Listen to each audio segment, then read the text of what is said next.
Well, you're just having a hell of a week, aren't you? Yeah, this is your week. Might as well go ahead and rank your films.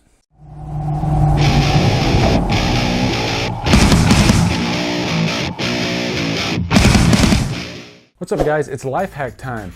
The inexpensive way to hold a Myers mask. A candle with a cup on top of it. I'm just gonna set you right here.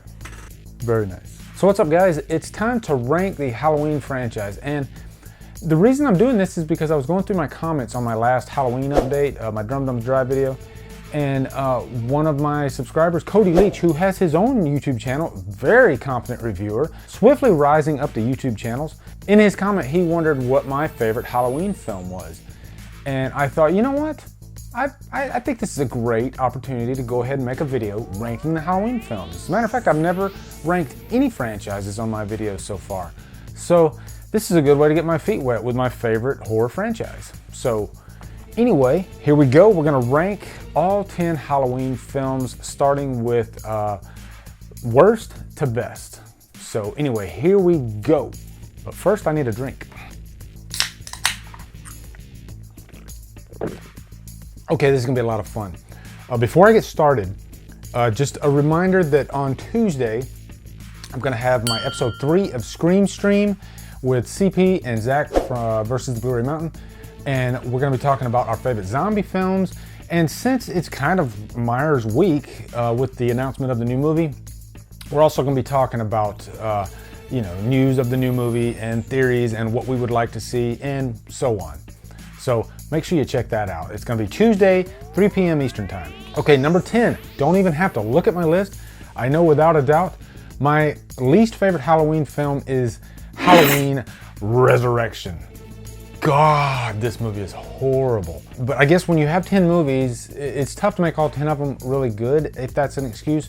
But Resurrection is just, I think the one word that just encapsulates Resurrection is soulless. It's just a soulless movie. There's nothing really interesting about it whatsoever. The way that they kill off Laurie Strode at the beginning is really just disrespectful. But the biggest problem for me anyway was Busta Rhymes, the way they handled that character. And the biggest sin was he made a joke of Michael Myers. And this is a franchise that you just don't do that. You can do that in the Friday movies. If done effectively, you can have a lot of fun with that franchise, you know, with Chucky, even with Freddy. But Myers, it's always best to keep it serious. Now, depending on the week, my number 9 to my number 1 can shift. The bad ones are still in the bad section, and the great ones are still in the great section, but they constantly kind of move back and forth from each other and shift, so I'm gonna do my best. This is what's in my brain right now, okay? My number 9, I'm gonna say Rob Zombie's Halloween. Rob Zombie is a massive horror fan. I give him the utmost respect, and he always has his own personal vision, and I give him respect for that too, because he doesn't care if you like his vision or not. At the end of the day, it's gonna have a Rob Zombie stamp on it. That's the best way to put it. His 2 movies are stretched pretty far in my countdown here. But Rob Zombie's Halloween, I just hated the characters for the most part, especially the first half of the movie. The second half I actually enjoyed quite a bit, but the first half, I just don't like white trash characters that just go over the deep end, you know? And I think the Texas Chainsaw series handles, Southern characters the best. But I just don't think Rob Zombie is a great script writer, to be honest. But it is one of those movies every now and then I'll be in the mood to watch Rob Zombie's Halloween. Yeah, knowing that there are things I don't like about it, but there is some enjoyment to be had, I think, with certain parts of that movie. So I'll watch it, and I'll have to suffer through some parts, but I know that there are some parts that are gonna be really fun for me.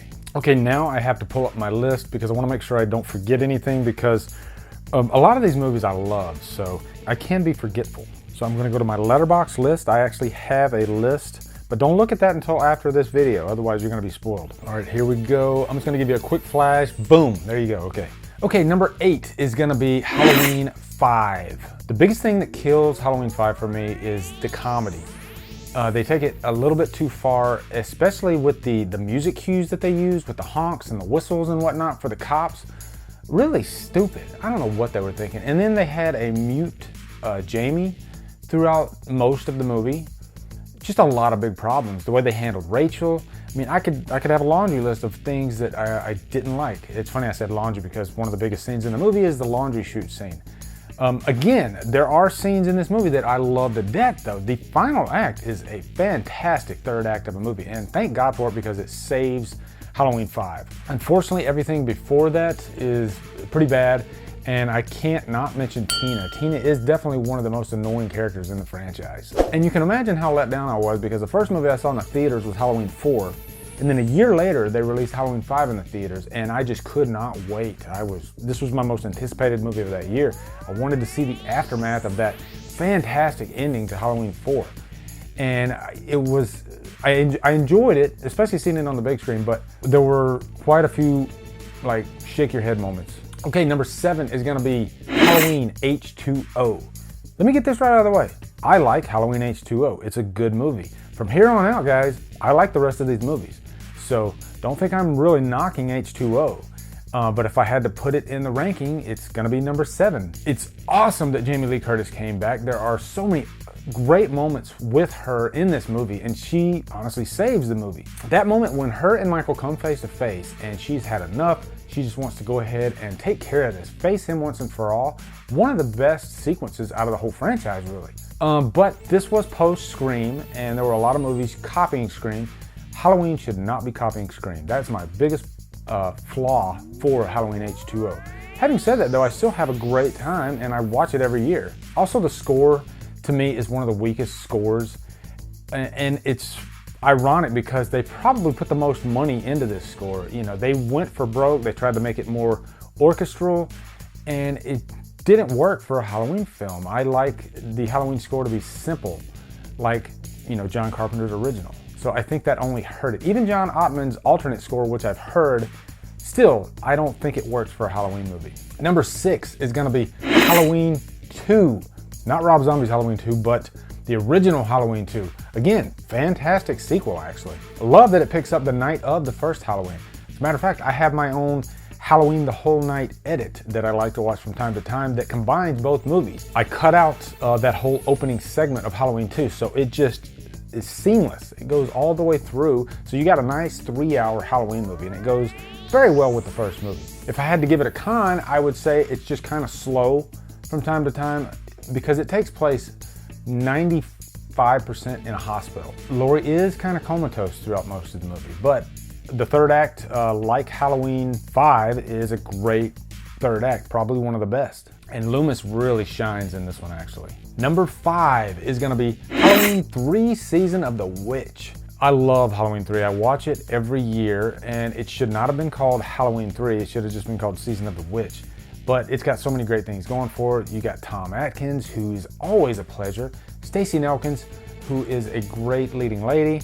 And just an interesting story. Colonel Cochran is one of the most demented horror characters I've ever seen. It makes no sense. He just wants to kill every child on the planet Earth, and I find that completely interesting. And this was one of those movies when I first saw it, I hated it really because it had the Halloween name, so I couldn't break that connection. But once I broke the connection, then I got it, and I love Halloween 3. Number 4 is gonna be Rob Zombie's Halloween 2. This is where my list does kind of shift back and forth. I mean, there have been times when Rob Zombie's Halloween 2 has been my number 2. But as of today, it's my number 4. I love this movie. If you know my channel, you know how much I have praised this movie, defended it. I've made 2 videos about it. It's the most misunderstood Halloween film out there, and it's not for everybody. I'll go ahead and admit that. But I love that it's so different, yet it uses Myers as a character, but it doesn't really use anything else outside of Myers as far as tone and feel. Even the score is completely different. So it's another one of those movies that you kind of have to separate the original Halloween feel to it to accept it. But to me, it's a great film. Okay, number 3 is Halloween: The Curse of Michael Myers. This is just one of those films where nostalgia plays a big part. I saw this in the theater opening night, 1995, I believe. And when the last scene happens with Donald Pleasance, it sent chills down my spine. And I felt sad because Donald Pleasance had passed before this movie was released. I thought he did a great job in this one. And This one has the greatest atmosphere out of all the movies, really. Paul Rudd is great in this. There's so many things that I love about Halloween 6. To me, it's the one that goes by the fastest too. Like, I can watch it and there's not a dry spot in it, and it flies right by. I have a blast with it. Also, it feels like a 90s movie more than, you know, the previous Halloween films, obviously because they don't come out in the 90s. It just feels different than the rest of them. It's darker, it's grittier, and it has the most brutal Myers out of any of the movies, I think. Myers is terrifying in Halloween 6.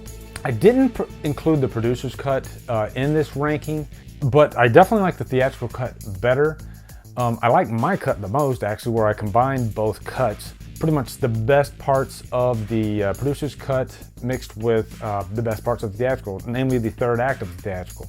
I preferred the third act of the theatrical much more than the producer's, but I highly recommend checking out the producer's if you haven't, because it's completely different. Number 2, I find this film perfect. I love it. It's Halloween 4. It's the movie that got me into the franchise. Saw it opening night, 1988. First Halloween film I ever saw on the big screen, and I haven't been the same since. It has just been a big part of my life. So I'm thankful to Halloween 4 because this franchise means everything to me, and Halloween 4 started it all. Dwight H. Little really just took it back to the basics, and at the end of the day, he made Michael scary. You know, he kept him scary. He was scary in 1 and 2, and he's even more scary in 4. If you compare Myers in Halloween 4 to Myers in Halloween 1, I'd probably want to go up against the Myers in Halloween 1, because he is, again, terrifying in part 4. And it has by far the best ending out of the whole franchise. And the reason I know that is because the effect it had on me. I had nightmares for years after that. And really, it's one of the few movies in my life that has petrified me, scared me to death. And obviously, my number 1, John Carpenter's Halloween. Need I say more? There's not much that can be said that hasn't been said by me or by most people about John Carpenter's Halloween. It started a craze, you know, the slasher craze. It wasn't the first slasher movie, but it definitely kicked the door open, and for 6 years we had the golden age of slashers because of this movie. And John Carpenter's direction of the first one is flawless. Matter of fact, I just did a Halloween Revisited review a couple weeks ago.